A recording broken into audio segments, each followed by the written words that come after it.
tô pegando aqui um pouco carona, porque eu também dou aula, né, sobre a nova lei de licitações, tenho até uma publicação sobre a questão, a história da legislação, também como foi construído isso. Você traz temas extremamente importantes, isso claro que vai ser abordado no período da tarde. Primeiro, se perde uma chance de uma opção, é um conceito minimalista e maximalista. Depois a gente... São conceitos o seguinte, por que se optou por uma lei tão longa, você disse muitas vezes confusa?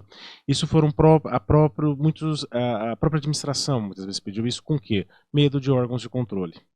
É uma lei que ela guarda o seguinte, ela pede para você inovar, né, você como gestor, mas ela também está falando o seguinte, você é gestor, eu vou inovar e depois ser responsabilizado por um órgão de controle? Não, eu quero receita de bolo.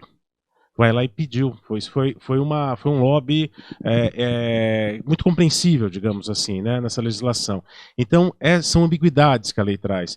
E é muito importante você trazer também essa questão de inovação, porque a questão é um pouco antes disso, né, a lei traz um conceito que também é uma construção que tribunais de contas vinha fazendo, e muitos aspectos dessa nova lei são construções, em especial do TCU, que é uma ideia de governança, né? Essa governança, você vê o ciclo todo, o ciclo de duração do objeto, você vê toda essa perspectiva, né, do gasto, mas e como se pensar também, isso é um debate também extremamente complexo, eficiência nessa questão de inovação e de gestão. Como é que esse projeto? Quantas coisas têm que ser financiadas que não vão dar resultado?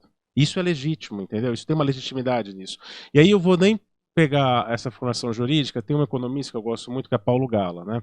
Em especial no livro dele, Complexidade Econômica, em que ele mostra lá, quer dizer, para dar saltos, né, de inovação e saltos de desenvolvimento, todo o país teve que ter muito investimento aparentemente ineficiente. E ele dá um exemplo, só para concluir, para não devagar muito, ele mostra que todos nós temos no nosso imaginário, por exemplo, na nossa infância, quinquilharias vindas da China. Todos nós, ou alguém que trazia isso. Isso é uma etapa que, para um desenvolvimento de uma nação, isso se faz necessário.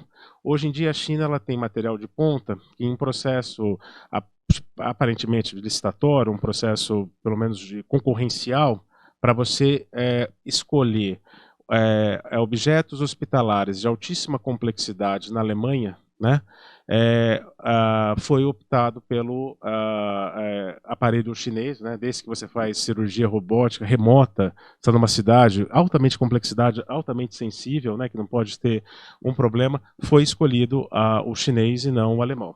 Mas isso foi por quê? Porque há 40 anos, né, ela produziu quinquilharia. E é uma paciência que uma sociedade tem que ter. Algo que nós, por exemplo, não tivemos com certas experiências. Ele dá, por exemplo, o carro Gurgel, todo mundo ridicularizava, todo mundo. Então, essa questão, é muito importante a gente pensar também como é que é a eficiência de gasto público em setores tão estratégicos para o país. Você vai produzir uma vacina, há uma eficiência, mesmo que não dê resultado. Pelo menos você sabe, esse caminho eu não vou seguir mais, eu tenho que seguir outro caminho. Então a gente tem que mudar também muito uma mentalidade, claro, critério sempre, isso envolve dinheiro público, isso é óbvio, mas a gente tem que também fazer uma reflexão profunda sobre esse tema.